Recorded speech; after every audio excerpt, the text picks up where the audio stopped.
In the mix with DJ Rambo Rich. Okay, so welcome to the What's That Music About podcast. I'm your host, DJ Rambo Rich.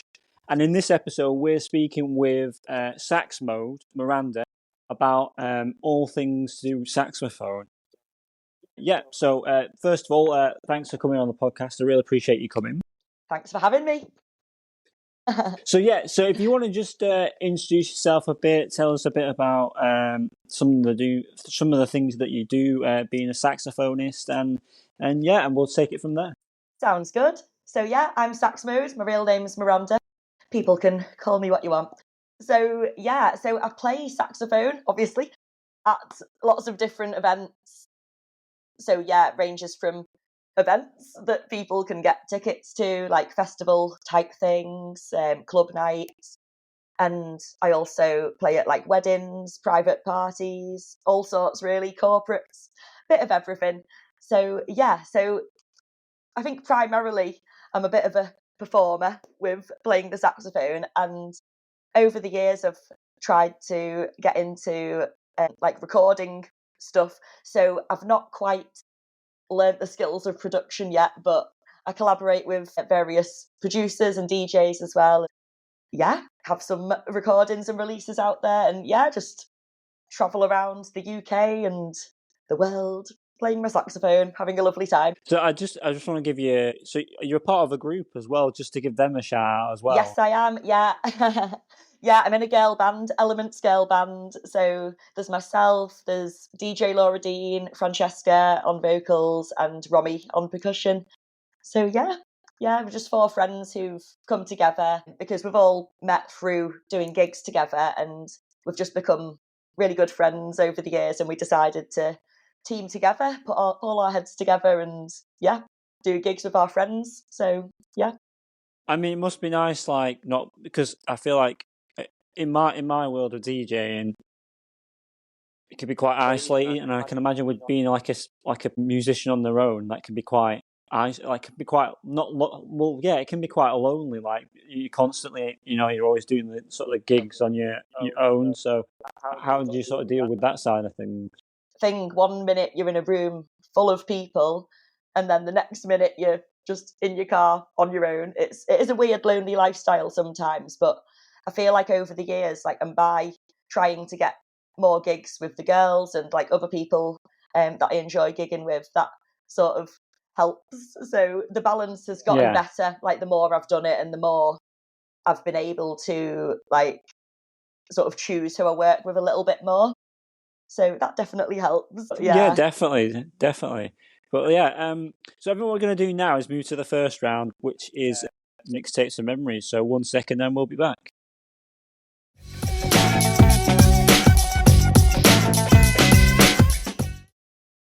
Okay, so this is mixtapes and memories, and in mixtapes and memories, we discuss past memories of music and how these key moments shaped your musical taste and influences. So to start that off, what's sort of the earliest memory of music you can remember? I always love taking people back in this sort of round, like, because I feel like I've said this in a previous episode, this new series, but like you'd be so busy, like with all these things that you're currently doing, and like trying to get through the day to day, but we never really stop to sort of think, hang on a minute, 5 years ago I wasn't doing this, was I was doing this and that. But yeah, I'm going to let you answer now, and so what was your earliest memory? It's a really good question. Like you say, we get caught up in life, so it's nice to like look back and reflect and go back to the roots. So so the roots, the first memory, I guess, maybe I was like 3. I remember having like a xylophone toy, as you do. So yeah, I've just kind of always loved music, and then my parents sent me to piano lessons when I was like 4 or 5. So yeah, so I think it just feels like music's kind of always been part of my life, and I'm the youngest of 5. So oh gosh, that's a. I mean, I only got my sister, and me and my sister were best friends as kids. But we used to what's it called? We used to always say we don't need friends, we've got each other, I love that. super cute, and we're still like that now, really. You know, but hey, but you were saying, yeah, you're that's so youngest nice. to 5. Yeah. Oh, what's the age? I always struggle with this question, which is terrible for a little brother that cares so much. I was 91 and she was 93 now. But yeah, so you were saying there about being the youngest. Yeah, and I think just having all of those older siblings and my parents, all of their musical influences sort of trickled down to me. Like they were, like my older siblings were playing instruments like the guitar, piano. Like some of them were in bands and they practiced in the outside shed when I was little. And then I suppose as well, like just music in the car with my parents, like Yeah. The Beach Boys springs to mind in my dad's car. I mean, I think we're similar ages, so yeah. My dad would be the same with the Beach Boys, and he has to start singing it, and I'm like, it's going to rain. I mean, those are the moments I think that you always remember, like what your parents like did, little things that they do like that. So it's great. Yeah, absolutely. So what was the first sort of like starting of like? Let me try and reword this. So what was the first sort of experience of like performing music? So it would have been with the piano. So my piano teacher was a lovely older lady. Well, she's still around, but she's very, very old now. But yeah, she used to take me to like old people's homes and get me to play there, and then I suppose like piano exams and things like that. And then, but that's a good test though. Like, I mean, I had someone on the bus, an older lady. This is quite a funny story. She asked like I had my decks with me, and she was like, "Oh, is that a DJ decks? Would you ever do a gig at an old people's home?"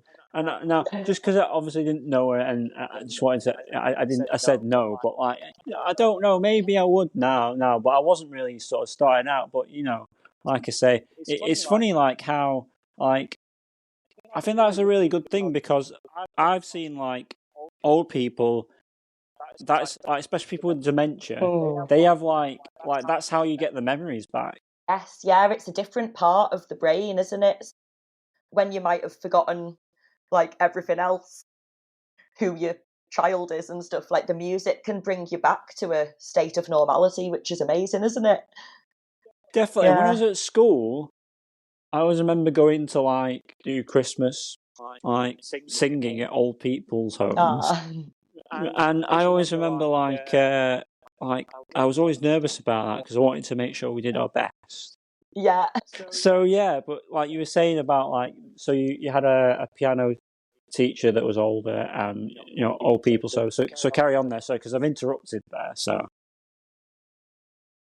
I'm just picturing you as well. By the way, like, at these old people's homes, like pumping out like techno and house. I mean, imagine we'll carry on with this tangent then. So I was like, what would I play? Yeah, what would after this conversation with this lady on the bus, lovely lady, but I just wasn't really set up to sort of do that. Like do it, obviously go to more people and do that. But I was like, after I had this conversation, I always loved like, what would you play for that? What would you play? What would you play? It's like I'm trying to get into a new area of DJ, and I think it'd be perfect. It's dating events, and I'm like, what sort of music would you play at a dating event? You know, because like you need a bit of. I don't like to use this word, but it's the only word. It's a bit wrong to use this word, but I'm going to use it anyway. But this is going to be the viral moment. But I think it's something like that where people are so like, they're like this, they're uptight, aren't they? Nervous because they're going on like a dating event. I feel like they need a bit of lubrication. That's the word, by the way. Okay, yeah. To get them out of them. I have a tendency to say words that are hilarious. So I love it. Enjoying the rest of this interview. But yeah, they have a tendency to sort of like, you know, be uptight and, you know, and I thought like if you have a DJ there, and obviously there's alcohol usually at these sort of events, that'd be like, okay, so it's not really like obviously it would be a dating event, but then it's more of a party then. You can be yourself. Get out of your head, you know, so yeah. But let's go back to what we were talking about there, because I feel spoken too much here. So you were saying first experiences. Yeah, I love that idea, by the way. So good. So yeah, so back to the first experiences. Yeah, I'll move on to saxophone. So, well, I started learning sax when I was about 11, when I started high school.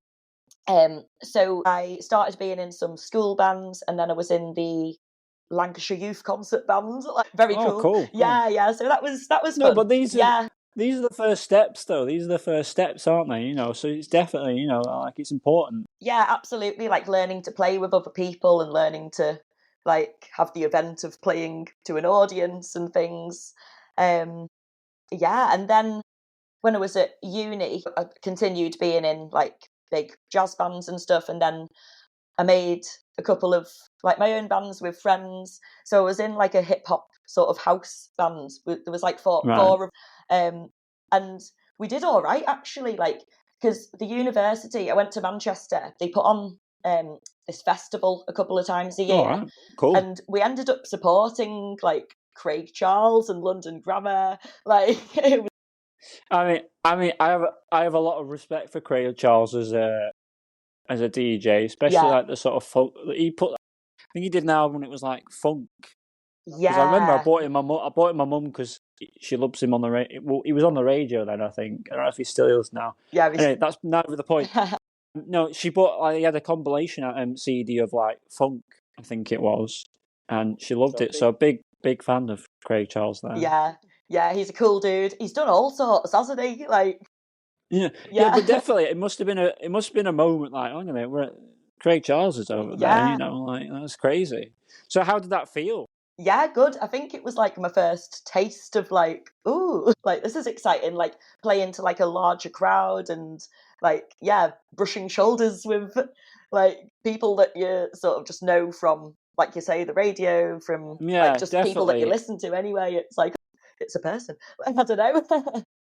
Definitely, and especially like when you've seen him on TV. Like for me, it would be Craig David, hands down, because like I remember I feel terrible forgetting the name. I think it's Slicker Than the Average. I think it was the album, the one with the white. This is his first album. I remember getting that CD, and I used to like sing along to it and everything. And I was like, you know, now so for me, if I met Craig David, I'm like, oh my god, never alone being on the same acts of him, that would be amazing. So I can understand that. So for you, like, who would that be? Oh, that's a big question. Oh God, I don't know. It's for me. I mean, I say changes, Craig David now. Yeah, I mean, it's your environment, but there's always like, I feel like there's always like 3 or 4 that you come back to all the time. So it has to be one of those, I would imagine. I reckon so. Yeah, I think. Well, DJs that are on my heavy rotation would probably.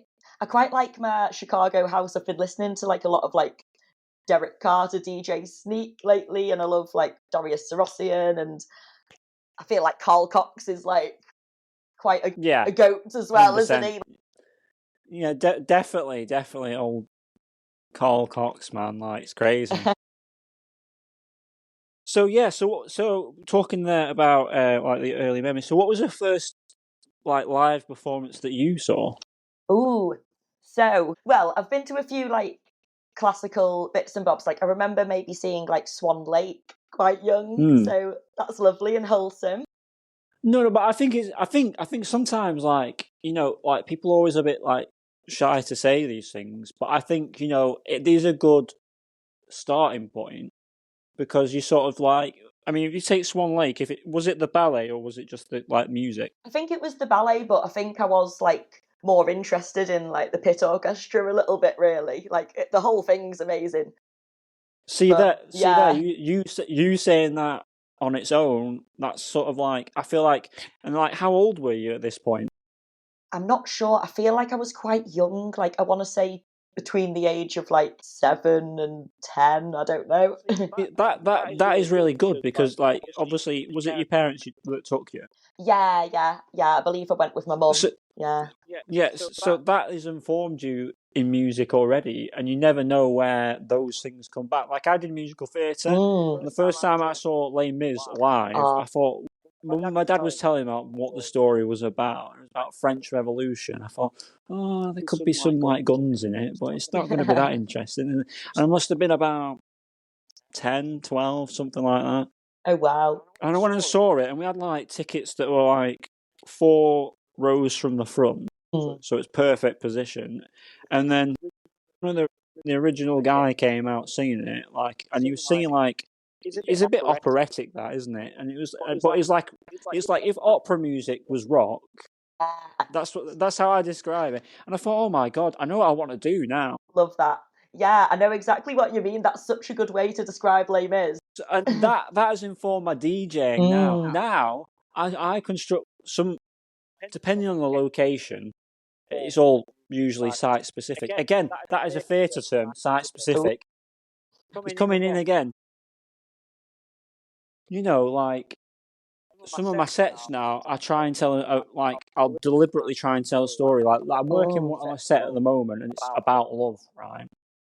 It's about love. That's the main driving point of the set, and like, yeah. So you never see, but that's because of the musical theatre I did and the acting. So you never know when these skills comes in. So you going to see Swan Lake, that has informed you. But like, what else did you like? What else have you seen? Like, when you were younger and growing up, did you see like live? Oh, I feel like I want to reply to like that first bit first. So you can, yeah, no worries.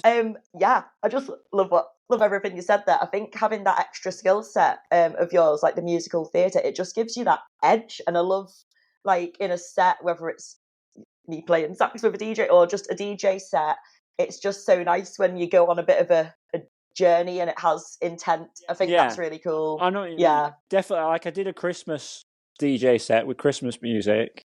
I did a mix, and it was all like your classic Christmas songs, but it was like full on rave. And there's like I found rave versions, like proper, like all out. Nice. But I made it like, I tried to make, like, you're in a Christmas film. I can't believe we talk about Christmas. Brilliant. But anyway, in a Christmas film, like, there's a different moments, isn't there, in a Christmas film? There's the happy moments. Then there's the sentimental moments. Like, oh, maybe we won't get, maybe it won't happen for Christmas. And then, oh my God, Santa's here. And I had so much fun making, like, working out which song was going to come first and what I was trying to say.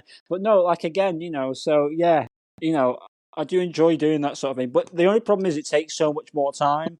So, but yeah. But like you were saying, like, I think in the form I got you to fill out, you were saying about that you went to, when as a teenager, you went to rock and metal concerts. Oh yeah. I was a bit of a emo kid when I was a teenager. So I think, yeah. So what sort of bands did you see then? So I remember going to a couple at the Manchester Academy, other places like that. But I remember seeing the likes of Enter Shikari, like Bullet for My Valentine, like, those sorts of bands. Oh, cool. Yeah. So I always forget with the younger, I'm not saying that you're old, just to be clear. But I always forget with the younger people that, like, obviously they don't really sort of, vibe with physical media. But it's nice to have someone else that's a similar age to me to actually ask this question, and I know the sort of the response I'm going to get. So it's nice, this. So, what was the first album, single, CD, cassette, vinyl that you bought? It could be any of those, by the way. Yeah, I'm loving this. Yeah, I'm loving this. Like S Club 7 and Hearsay and all of that for a moment, but quite quickly after, and I think this is the influence again of my older siblings. I think when By the Way by Red Hot Chili Peppers came out, I just listened to that, like, on repeat. I just absolutely loved it. Yeah. Is this? It must have been. Was this 90s? Possibly, yeah. I feel like it was maybe late 90s or maybe like very early 2000s. I'm sure. I was trying to think today and I forgot to look it up, but I'm sure they had. Was it Under the Bridge or something they had? Yeah, was that on the By the Way album? I can't remember, but that is a banger. Yeah, like I remember itself. All I remember is the music video. It's in a city in America. I think he's got no top on. Yeah, of course. And he's going down the street, and it's very, like, the street is very 90s because it was the 90s. But anyway, and he's like walking down the pavement, and there's like all these people like in the streets walking down. It's like sort of like Yeah, I think Californication might have come out before Sooner. By the Way, but yeah, I remember By the Way was the first one that I listened to, and then I think I quickly realised that there was another album, and yeah, so those were two that I absolutely hammered, and I still love them to this day. Yeah, definitely. I mean, I've still, like, now and again I buy a few cassette tapes. I used to be a member of this club where you pay a monthly fee and you get like 3 new cassette tapes, and then you just listen to it. Like I feel like these days, with like music, like because of the algorithms and everything. I hate mentioning the word the algorithm. It sounds like you're just talking like about things like everybody else, but Yeah. no. Because of the way it is music now, it's all streamed, isn't it? And I feel like you're less likely to run into like random stuff, really random stuff, like so far afield, like, because it obviously goes off your tastes. You're putting in your inputting your tastes for music. Yeah. So it's just feeding you the same stuff, isn't it? Essentially. Yeah, you end up in an echo chamber essentially with the internet and how it works these days. Yeah, and it's just all the stuff you like, but then like, how do you like? This is my question I've been asking myself lately: is how do you find new stuff that is so out of the thing that you wouldn't, that whatever platforms, social media, or whatever it might, you'll never find that song. So this is what I've been trying to do. So I cancelled my subscription to the platforms and just started buying like random physical CDs and just like, even on like Amazon, for example, I'll go on Amazon and I'll put it to the cheapest it can be, like £2, let's say, and I'll start there and I'll scroll through and I'll think, I wonder what all this is about. And then if I see someone that I might have heard that guy, I'll buy that album, I'll listen to it, and then I'll be like, oh my god, that's a great song. And then great. So yeah, it's important to like, yeah, that's a really refreshing thing to hear. Like, I feel like I've not heard of anyone who's like consuming music in like the old school way. It's just really refreshing that. And yeah. I mean, like, I feel like sometimes when I go to gigs, like, I don't, obviously you have to give them what they want with the current music and the classics, and there's the basic rules, as I call it. It's called, a bit like in the military, basic rules of engagement. A few crowd pleasers in there. You have these set things, but then sometimes I like to go really left field and go, let's see how this goes. Yeah, I love those moments where you feel like you've got the freedom to go a bit random. Like, true definitely. creativity. Definitely. So I think we're at the end of the first round there, so we're going to move on to On Repeat now. So 1 second, we'll be back with that.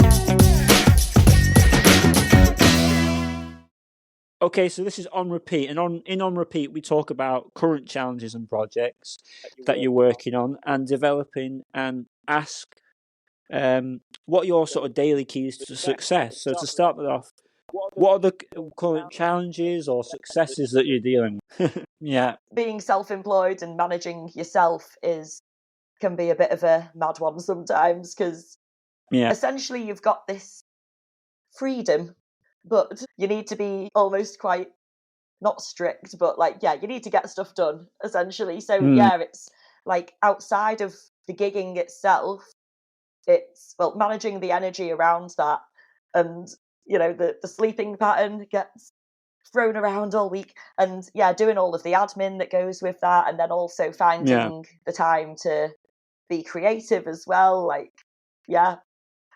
trying to do more recording bits and just keeping everything fresh musically, really, and like staying inspired. So yeah, definitely. I mean, this is the thing that most of the people I speak to mention at this point, because it's keeping that mental, like the bandwidth in your mind. Just if you got like, you always got to have to look after you. That's the thing I feel like people need to work more on, is like sort of looking after yourself, so that when you come to these things, you come to it fresh and you're ready. And that's the hard part, I think, is like sometimes I've got to the point now where I've sort of saying to myself, I'm going to leave that to tomorrow because I don't feel like I'm fresh enough. Which sometimes you can't do that. because you need to get it done straight away. But I think sometimes if I can, I will just try and lighten the plate. So what I do today is of a good standard, and it's the best I can do. So because if you've done your best, then you'll always be happy. But I'm trying not personally myself not to try and half-arse it, just trying to get the best, out of what we do basically. Yeah, going into things with like an energetic, like fresh mindset, and like you say, just knowing when to like just pull back and be like, right, just recognizing that sometimes like rest is productive essentially, and it's just knowing that and taking the time back. Like essentially you're just pulling back, you're catapulting, and then when you're ready to go again, you can go further, I think. I think another thing is the hard part is when you're not doing it, it's just on your mind though, isn't it? It's like, oh my God, I've got that. I need to do that thing and it needs to be done. But then you're like, oh, no, I need to focus on this today and get that done tomorrow because the two things will be better because of it. And then, but it is, I think that's the thing I don't think people speak enough about is the mental side of like managing all these, not expectations, like these projects that you've got on, and then sort of, what's the word? I've forgotten my trail of thought there. Managing them and making, just because you could send yourself crazy. That's it. I was going to try to say, like, try not to be so much of a perfectionist, because I struggle with being a perfectionist, especially with my mixes and what song I'm going to put into it. So, like I say, I don't know. How do you feel about of us creative types? I imagine it sounds like you're in a similar boat. It is quite difficult to switch off because you're always thinking about like your mixes, whatever it is, whatever you're working on, and it's kind of just always kind of ticking away at the back of your head, all these things that you could be doing. Or I don't know, I feel like I've got so many ideas in my head that I've just not executed. I know what you mean, 100%. Like and like there's some things I wanted to continue doing, but I was like, no, at the moment I don't have the bandwidth to be doing all this. It'd be great if I could do this, but there's just going to be no time to look after myself.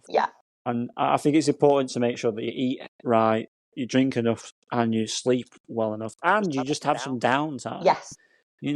Because I feel like I'm one of those people. I love to sort of like when people sort of come home and they sit and watch Netflix. I love to sort of do the things I want to try and achieve, because then at the end of the day, I'm like, I didn't sit and watch Netflix. I did the things I wanted to do, and then you get to the next day, and I feel like, oh my God, I've done these things now. They're good, and you just the momentum keeps moving, doesn't it? Obviously, I'm not against having time to yourself, but I think we're talking about the work-life balance, aren't we here? Basically, there's a time and a place for sitting and watching Netflix. Sometimes that's what you need, but it's nice to have achieved something, like you're sort of not letting yourself down then if it's something that's important to you, like, oh, I really want to be working on this, then that's what, like you say, you're gaining the momentum, and then you feel good about yourself, and there's a certain buzz, I think, off creating something and just continually working on something that you love doing. So what are you currently working on then?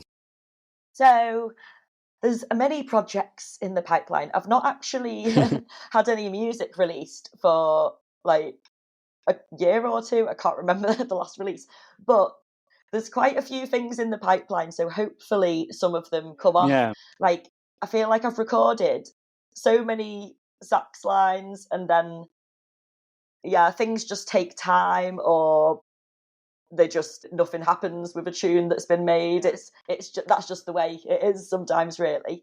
I did actually I got close to something really cool, but hopefully I'm in the right area. So I had a tune that I was working with another artist, and Defected liked it, but we couldn't get clearance on a vocal sample. Gosh. So there's always really near misses like that, and it's so maybe next time. No, but I think sometimes, like, I've seen this thing on Instagram, and it's one of the things that stuck to me the most. It's like, this guy comes on and he says, if you were 6 no's away from being a millionaire, how quick would you get your first no? And I think the sort of idea about this is quite really good, because I feel like I've like that, hearing that now, I'm like, when I get a no, I'm trying to treat it the same as getting a yes. I'm like, right, I'm doing the right things because I've got to know. I've got to know. So I'm in the mix of things. I'm in the right direction. It's just keep going, and eventually someone's going to have to say yes. Yeah. So I love that. I think putting yourself out there is half the battle, and like you say, that's a really positive attitude towards getting no's and things, and that's part of the process in general of creating anything or just doing stuff. You have to be prepared to fail, and that's kind of how you learn a little bit. And yeah, Definitely. I mean, like, recently when I was going to try and get a gig locally, and I said to the guy because he wanted to come me to speak to me, and I was like, well, you know, if it's not working, just tell me. I'm not going to be upset or anything. Just, if you hire me and it's not working, it's not working. It's not a fit. Doesn't mean we can't work together in the future. It's just, I think it's one of those things. It's taking that point of level of maturity, and just, accept that this is a bit like, for me, example, I'm there to try and make the business money. yeah, And I think a lot of people forget about that. I'm there to make the money. Yeah, if I'm keep not the bringing vibes. people in with the tunes, then of course they're going to get rid of me. So, but no, like you were saying there, but it is hard sometimes, especially when it's like in your situation there, when the word defector gets mentioned, you sort of like your pulse and your heart yeah, rate like starts to, oh my God, like, what is happening here? I mean, yeah. so what sort of, I'm trying to think out what I'm trying to ask here. So you're currently working on a lot of projects. So what keeps you sort of like focused on all these? Because obviously you got a lot of spinning plates, as you said.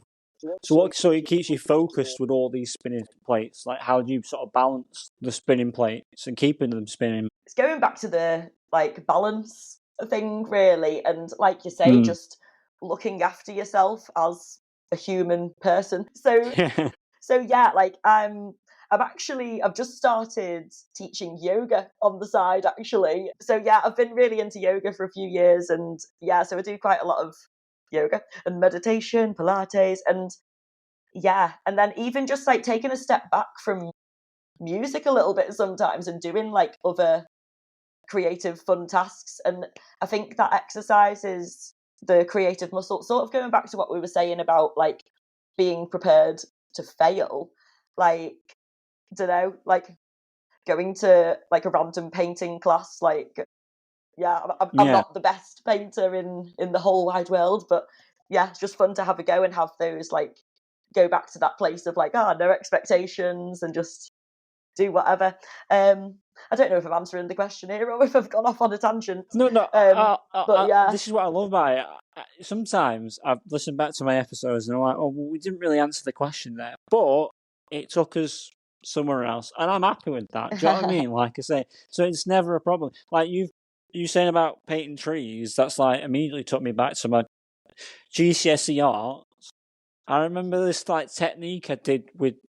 I came up with my own technique of painting trees. Not very good, to be honest, but I remember it, and I thought would pass through it. Like, if a kid did that, like a 7-year-old kid, I don't know how old I was then. I was 15, something like that. Anyway, if a kid did that at like 5, you'd say that is amazing. Yeah. So I'm happy with that. Yeah, that'll do. We'll take that. I mean, as I was looking at my composition on this tree, because it was a snowy scene, it was like a Canadian scene. It had the depth of field. Again, acting terms here. Depth of field. It had a good composition. I mean, it sort of gave sort of the sense of height and like. Sounds like you. The landscape. Yeah. Sounds like you painted a beautiful tree. I mean, I'm good with words because of the acting, so there you are. You've painted a picture. No, like, and literally, it's good for you, like, just to relax, isn't it? Yeah, I think just prioritizing, like just protecting your peace, all of those things, and then you can go back to what you're doing and what you're working on, and just always working on like making sure like I'm up to scratch and like my tunes are good for gigs and stuff. I think by just taking a step back, like it's fine. I think I've just sort of chilled out in the in my ripe old age of 30. Like I'm like, oh, it's fine. Like I think it's all about prioritizing different things and just knowing what to prioritize when, like whether that's like, you know, quality time with like your friends and family, whatever, and then actually it's like, oh no, I do need to focus on work now and schedule some time in for that. So I don't know if that's answered the question in a roundabout way. No, I think that's fine. So currently, what does success look like for you then? Success.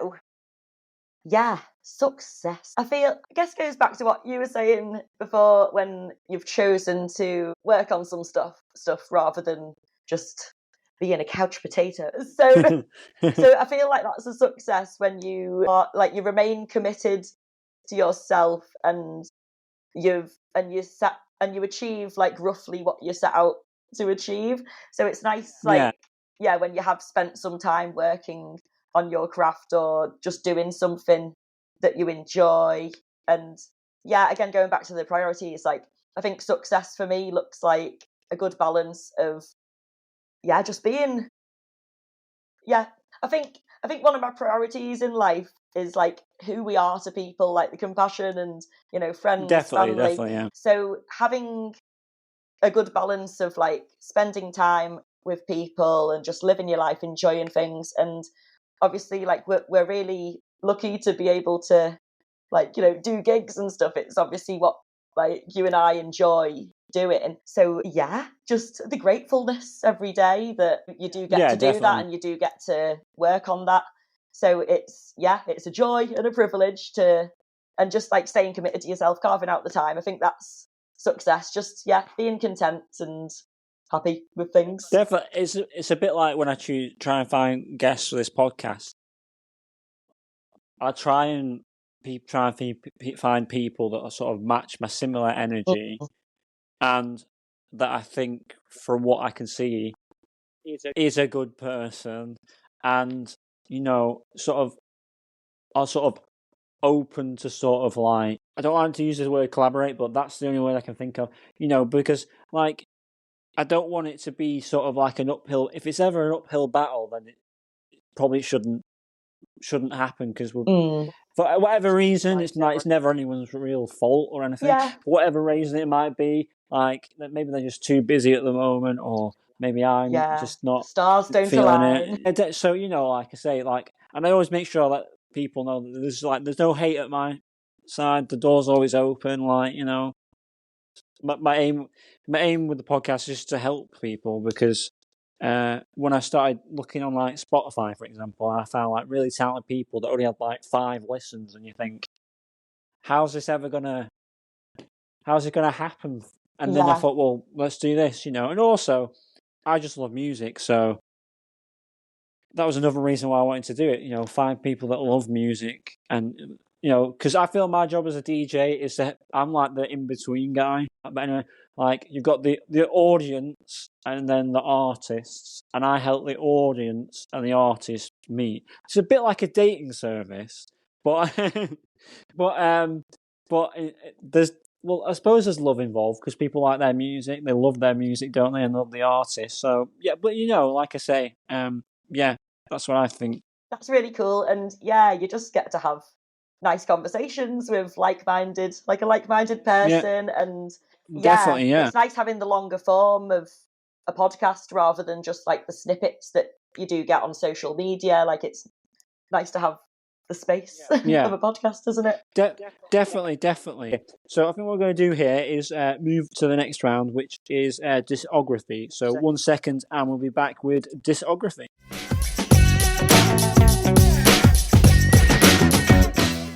Okay, so this is discography, and in this round we talk about your music and the music making process and the inspiration behind the music, basically. So to start off, to start that, the tracks that you've released and you've been involved with. Okay, can I tell a little story about Caramello? Yeah. Oh, Caramello was made by him. So me and my friend Banju, we went to the recording studio because it was when I had first started doing gigs on the saxophone. So I was just looking to play anywhere, really. I'd done a couple of bar gigs and bits and bobs at this point. So I just wanted to make a promotional video to just get more gigs, more clubs, parties, weddings, what have you. So I went to the studio to make a tune to go over my promotional video. And then we made this tune and we were like, actually, this is an absolute banger. Let's release it. So this is where my name Saxmode was born, because I've got like another business where I'm called Party Sax, but that's my sort of alter ego where I keep that all nice for like weddings and things, whereas Saxmode is more my artist one. So that's where Saxmode was actually kind of started. And I use Saxmode for more like my festivals, bars, clubs, whatever, public gigs. And it was called Caramello because we were eating caramel digestives when we were making the track. So there you go. Yeah. Cool. So I did actually listen to that, and I saw there was a remix by someone. The remix I also listened. I listened to the original track because I like to always listen to the original track, and then I listened to a remix called Tom One Remix. Have you heard that by any chance? Oh, of course, yes. So yeah, that's one of the remixes. So Tom One is an amazing DJ producer. He's actually just done a master's at Abbey Road, so he's really, really good at what he does. So he's one of my friends from university, and like we lived together for a year. Like, yeah, lovely Tom. He lives in London now. But yeah, it's a really cool remix, isn't it? It's very like gives it a bit more of a like disco sort of edge, I think.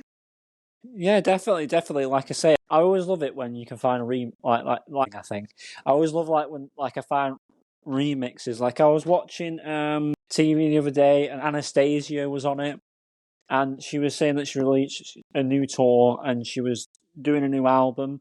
Now, apparently, on her albums, she like it's her first album. She did a different song for a different country. But so they only got that song in that country, so she put it all together. But she also put like all the remixes of these songs on there. And when I wasn't really watching it, my mum was watching it. And when someone says, "I put all the remixes on there," my little ears pricked up, and I was like, "Oh, I'll have to check that out." So it's funny that, isn't it? Like I always like to see, especially with like a song there's always an original of. I like to see where people take it because you can just really sort of see like people's artistry of like, oh, this I'm going to emphasize this more than that element. So it's really cool. Yeah, I love a good set of remixes. Yeah, it makes the tune appropriate for like all situations. Like you can pick the right remix for like the right time and place, I suppose. That's always the hard part, though. I always find that the hard part because I'm always usually like torn between two. And I'm like, oh yeah, but I like the intro of this one, and I like the end of this one, and I thought, hang on a minute, like I've got to get into production soon, like to the production side of things, because I feel like at some point I'm going to hit the glass ceiling of like what I can do as a DJ, and it's going to put me back. So yeah, so tell us about some of your other tracks then. So there's another one which isn't listed under my name because I just recorded some sax for this tune and then it was released under the other artist's name. Yeah. But High Rise by Chill Seeker. So I'm playing the soprano sax in that one. So that's like the little tiny saxophone. But yeah, I like that one as well because it's a bit more of it's just a different vibe to like my other tunes because it's a bit more like lo-fi, ambient. It's nice and chilled. So I like that one. Yeah, and then there's Near You, which is by myself and an Italian producer called Christian Avini. I think that's how you say his name. But yeah, he was on. So when we released I think it was Caramello. He was on a compilation album or something, and I Yeah. liked the tune that, like, one of his tunes that he made. So I kind of just got in touch with him. I was like, I liked your tune. Should we make a tune together? So yeah, so we sent that back and forth. I'm actually singing on that one. I'm not a singer. I always lose my voice, to be honest. So singing isn't for me. But so yeah, I feel like know the that's an feeling. interesting one. Unless it's musical theatre. No.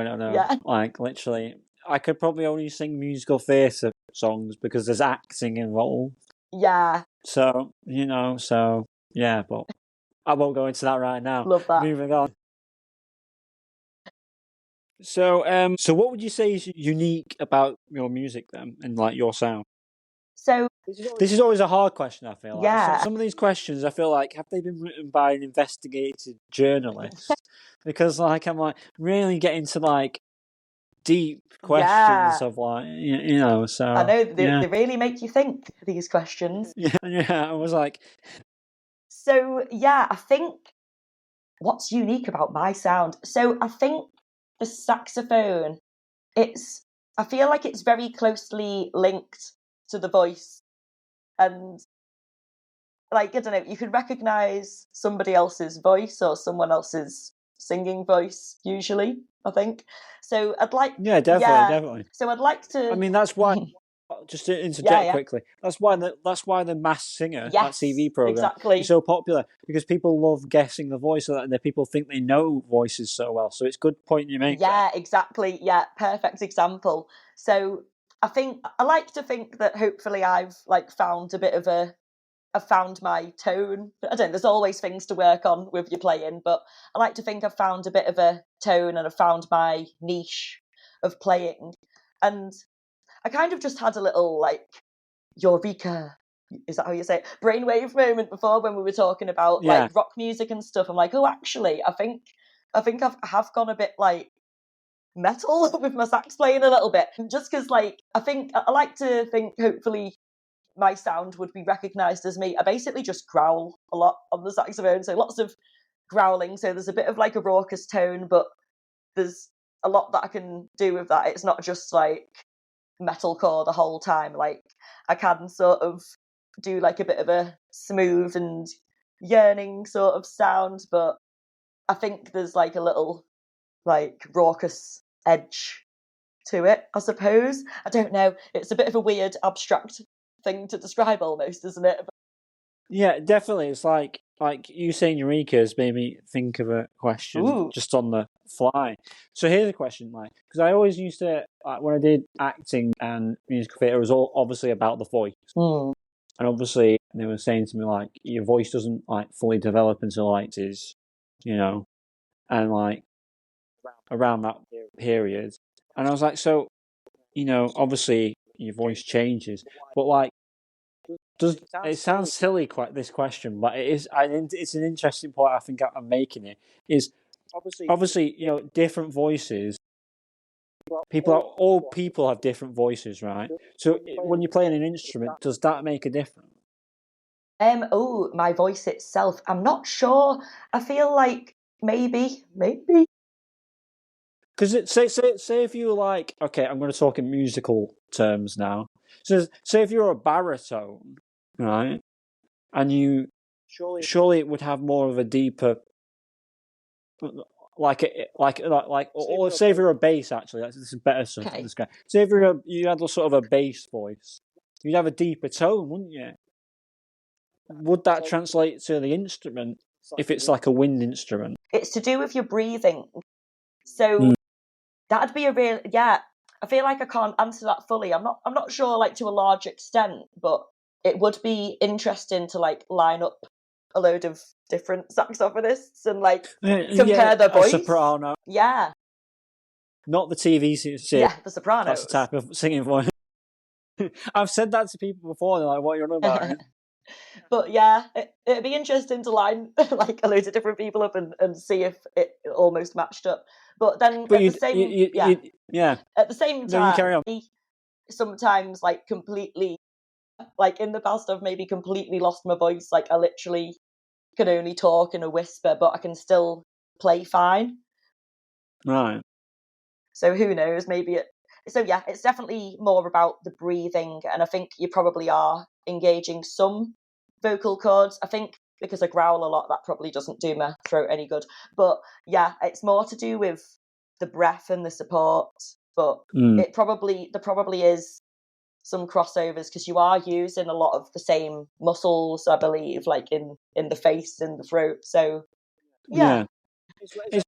I love to just throw random questions Love it. out. But I suppose if there's any scientists out there, like do a study on it, they are sorted. But in the study, you'd have to have a couple of basses, a couple of baritones, a couple of sopranos, so that you could get, because obviously if they're the same vocal range, then you'd know, wouldn't you? Yeah, research to be done. I think I've not got a great higher pitched range for singing, but it still that doesn't stop you from hitting the higher notes as such on the saxophone. I've got no problem squealing on the sax essentially. But yeah, research is there to be done. I feel this has gone real. I feel like if anyone tunes in just to this bit, it'll be like, what is this about? What is this podcast about? What are they talking about? It's gone really intellectual now. What is going on here? Do you know what I mean? Crazy. Let's go back to the music. I think that's the most important part. What do you have planned for your future in music then? Is there any current, obviously if you can't talk about them, totally understand that. But is there any sort of big gigs or projects that you want to do? What's the current next month or two looking like? Yeah, the current forecast. So yeah, the next couple of months, there's a couple of gigs coming up. So I play saxophone with Our House. So Our House is run by a DJ called Dale Castell. He's sort of Leeds way. So there's a couple of day festivals that we're doing. We're doing one on Easter Sunday, I think bank holiday in May. So those are always big exciting gigs. Oh, I'm playing at the Grand National as well. Oh, cool. So yeah, so it's right next to the races, and it's the unofficial, oh who knows, it's an after party of sorts, but it's right in the centre of Aintree. So I've played that the last couple of years, and that's always good fun vibes, about 1,000 people all in a tent having a rave. Yeah, the energy is wild there. But it's always good though when you go to somewhere like a venue or somewhere that you just know you're going to have a good time doing what you do. There's a place I go to in Preston called Choose Yard. Now, whenever I go there, the staff are friendly, everyone's friendly, the customers are friendly. It's just a good venue, and I don't even feel like I'm. I feel like I'm just in my bedroom practicing, having fun, So it's great. So I get that. Yeah. So where else? Is there anywhere else? Oh, I'm doing another one in Leeds called Club Classics. Who's on the lineup for that? There's some cool people on the lineup for these things. I can't remember off the top of my head now.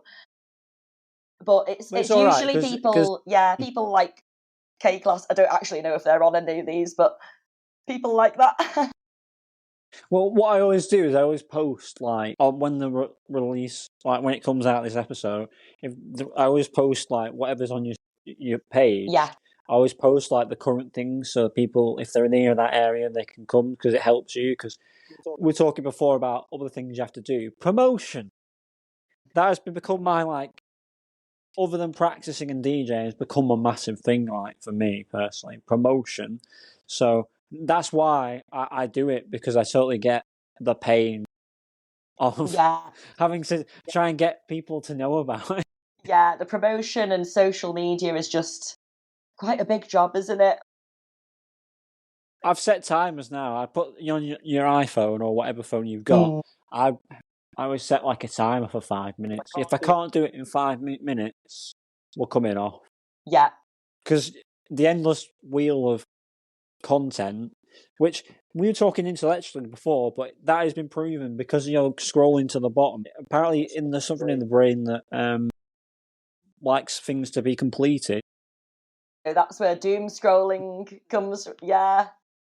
So that's why people are like wanting to get to the bottom. That's obviously in your head. You're not like, I'll try and get to the bottom of this. That would be mental. But like on a sort of basic human level, like that's where it comes from. I believe it's meant to be similar. It's like an addiction thing almost. It's similar to like gambling. It's in the same concept. little wheelhouse.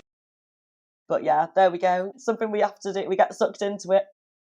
But we talk about promotion there, and so that's what I do. I'll always like whatever month it comes out, I always put like people's latest things, so that it just helps because I know the pain of it all. Yeah, absolutely. It's not real pain, but like there's more painful things in life. But like I say, so yeah, I think we're good there. I think we're going to move on to the last round now, which is Dream Big. So 1 second, and we'll be back.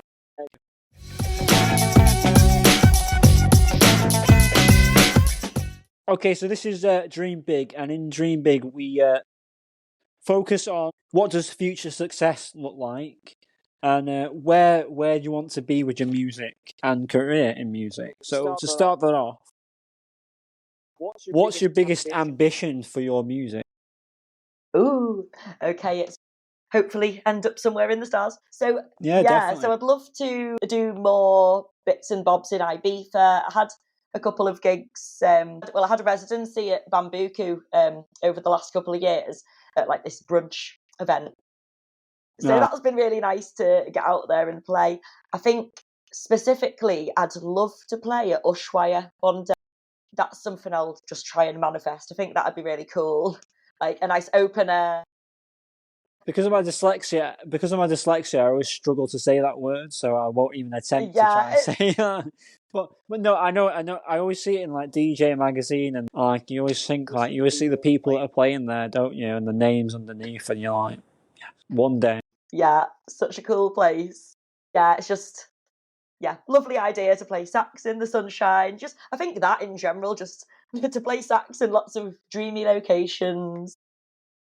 Yeah, it'd be cool to maybe do ADE, that Amsterdam. I've not even been to ADE yet, I will do one day, but Amsterdam dance event, and if we're dreaming big, let's go Glastonbury. Let's have definitely. Yeah, and we'll manifest that defected release as well. We'll go for that, Definitely. Like for me, Glastonbury, I don't even want to do like. I mean, it'd be great, like like the big stage and that. But like, how they have like little tents and stuff. Yeah. I'd like my own little tent, like this is the party, and it's everyone cares. Like the rules of it, like to come to this tent would be like everyone gets along, everyone's welcome.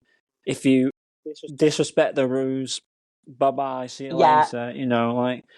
That's what I'd be about. But like I say, no, it definitely. Yeah, I like that. It's nice. Like while I'm saying all of these like massive like places, I still love and would never like to let go of the more intimate ones, like you say, like what you're describing there. It's sometimes there's just more of a connection within the room, and that's important. Definitely, I think sometimes like it's like when I start working out a set for a thing, I try and look at what the venue's like, because that dictates a lot of like, is it going to be like full on, like a bounce sort of rave, or is it going to be more chilled, like you were saying, brunch there, or like an afternoon? Just a few groovers. Exactly, like you're not. It's not party time. It's chill out time. So yeah, I love those answers. So what are your dream artists to like collaborate with or perform with? Now this is hard again because it changes for me daily. Yeah, depends what day you ask me on. So dream artists, I feel like we'll go for a few random ones here. So maybe like Jamie Jones, like he's very melodic and groovy, so I feel like there's room for saxophone there. So Jamie, if you're listening. Definitely. Yeah, you got to contact Jamie. No, I like Jamie Jones's sort of attitude to just life. Forget music, I like his attitude to life. Yeah, definitely. Again, it goes back to what I was saying before about energy and people's vibe and just what sort of person they are before. Because I feel like once you get good people in the room, good stuff is going to come, regardless if you make a track or not, or whatever it might be. That's the foundation, isn't it? So I love that. So who else? So I feel like Groove Armada, I'll throw that one in there as well. Like, they're just really cool. Yeah. Like, they're so versatile, like, all of the different tracks that they've done throughout the years. I think, correct me if I'm wrong, are they the ones that sang, no, the name has a funny name. Are they the one that did the song, I See You Baby Shaking That Ass? I think so. Because I want to play that song. I want to play that song at a party. Yeah. I want it to really go off when I play that song. But because of the world we live in now, I'm a bit like, oh my God, what about someone complain? Do you know what I mean? But I think it's such a good track. I want to play it, but then I'm like, in the mind of like, well, what about if someone thinks that, like, I'm being weird? No. Yeah, it's tricky, isn't it, when you start overthinking it? But I reckon just throw it in at some point and you will reap the rewards. I mean, suppose it depends what time of night as well. People have like had a few drinks. They're not going to be too. I don't know. I'm gonna get the confidence to do it one day. Yeah, I feel like if you've got the crowd, but like if they're loving it already, I feel like that's your time probably, isn't it? Like definitely. So you're saying Groove Armada though. So what about them that makes you want to sort of collaborate? They're just absolute legends, I think. I think they've got legend status. And I just really like just all the different songs, to be honest. I just think there's room for a bit of a groovy sax. Like, I feel like each song that they've done is kind of different. I don't know. I feel like I'm not describing it very well. No, but they do. I know what you mean. It's a bit like, not the same, but it's a bit like Fatboy Slim, isn't it? Yes. They're that generation of musician, aren't they?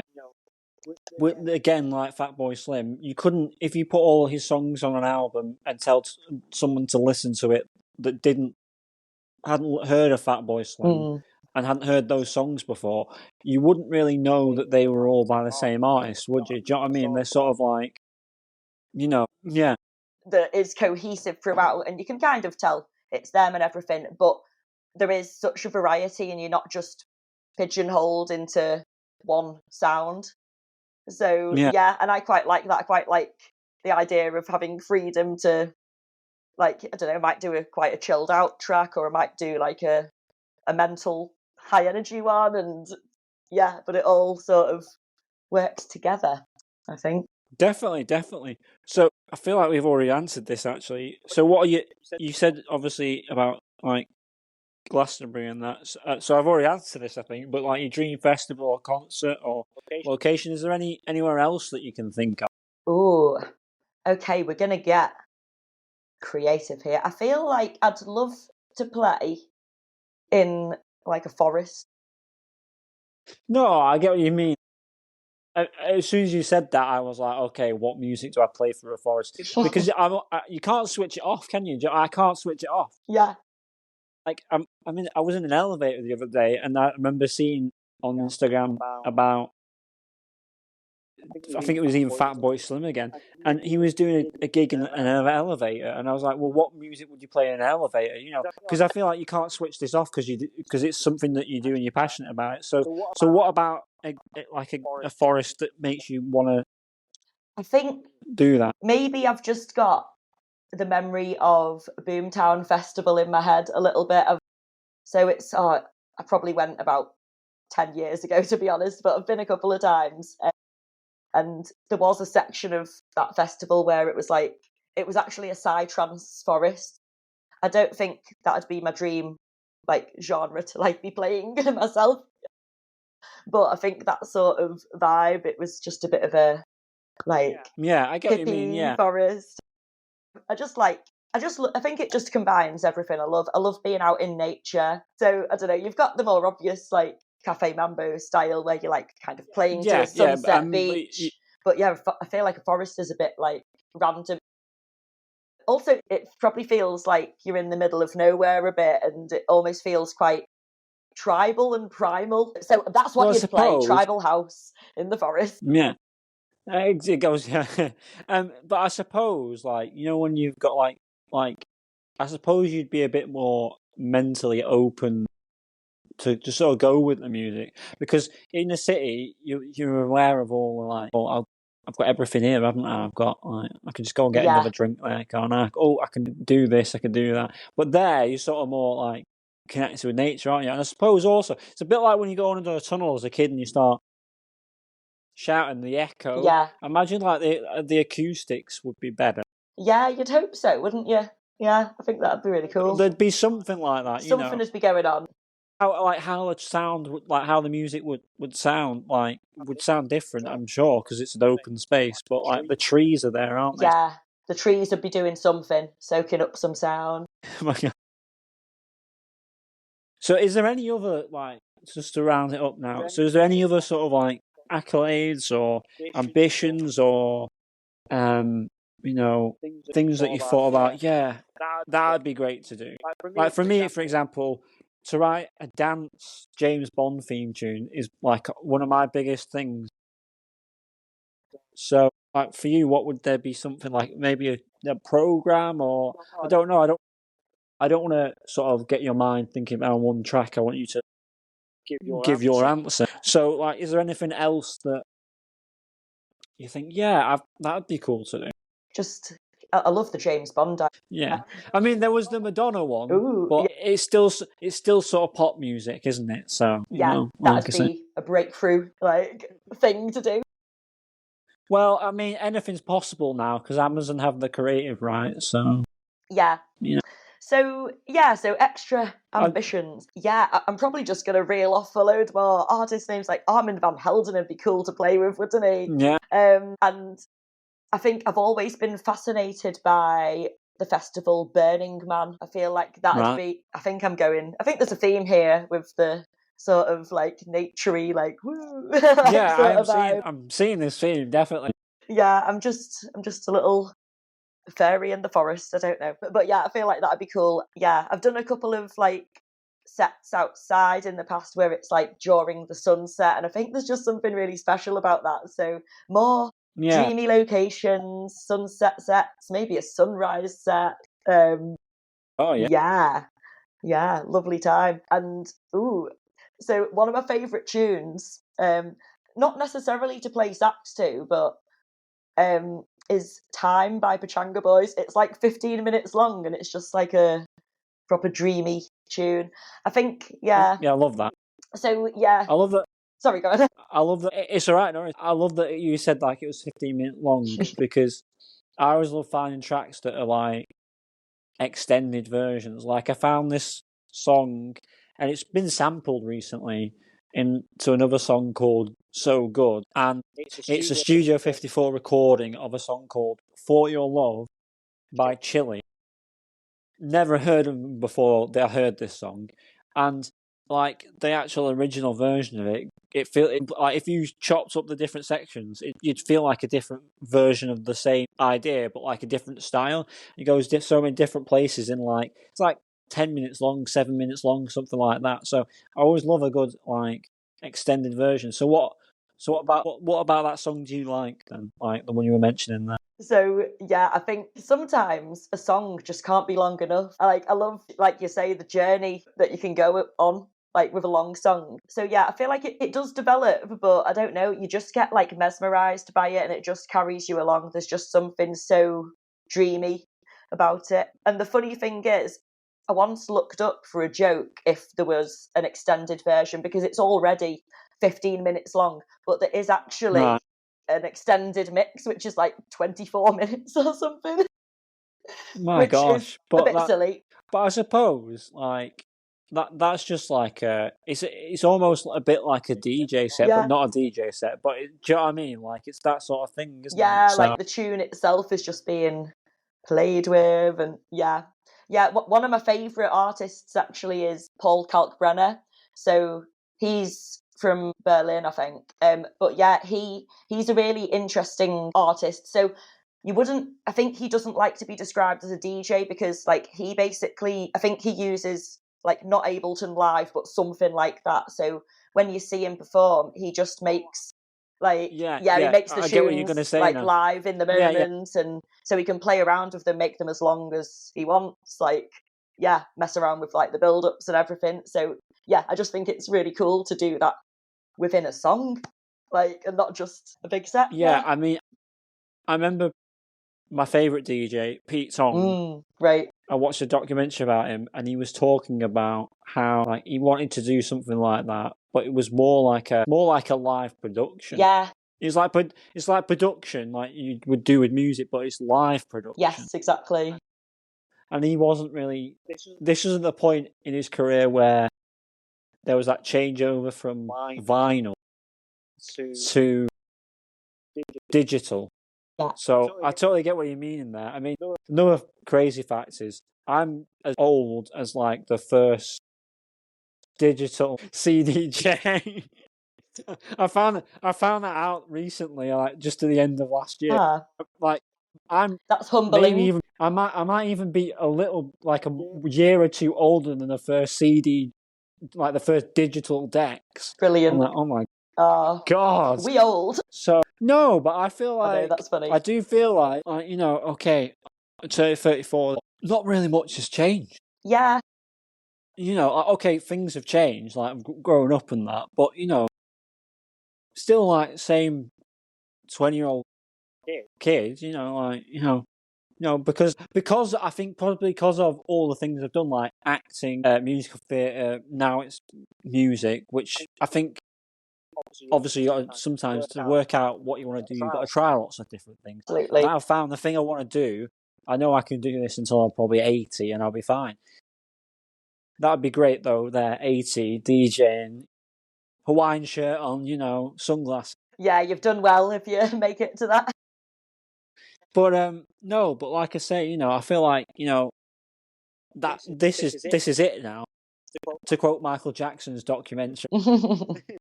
This is it, this is it now. This is the rest of this is how it's going to stay now. You know what I mean?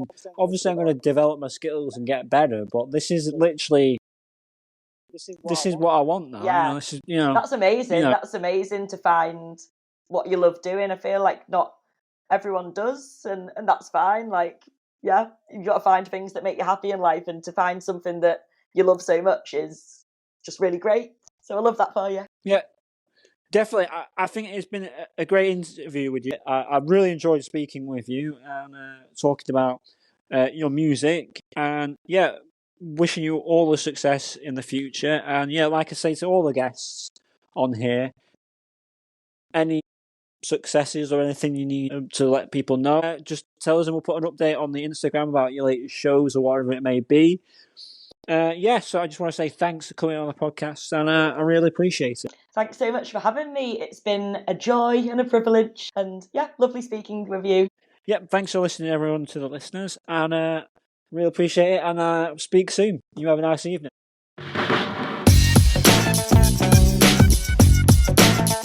In the mix with DJ Rambo Rich.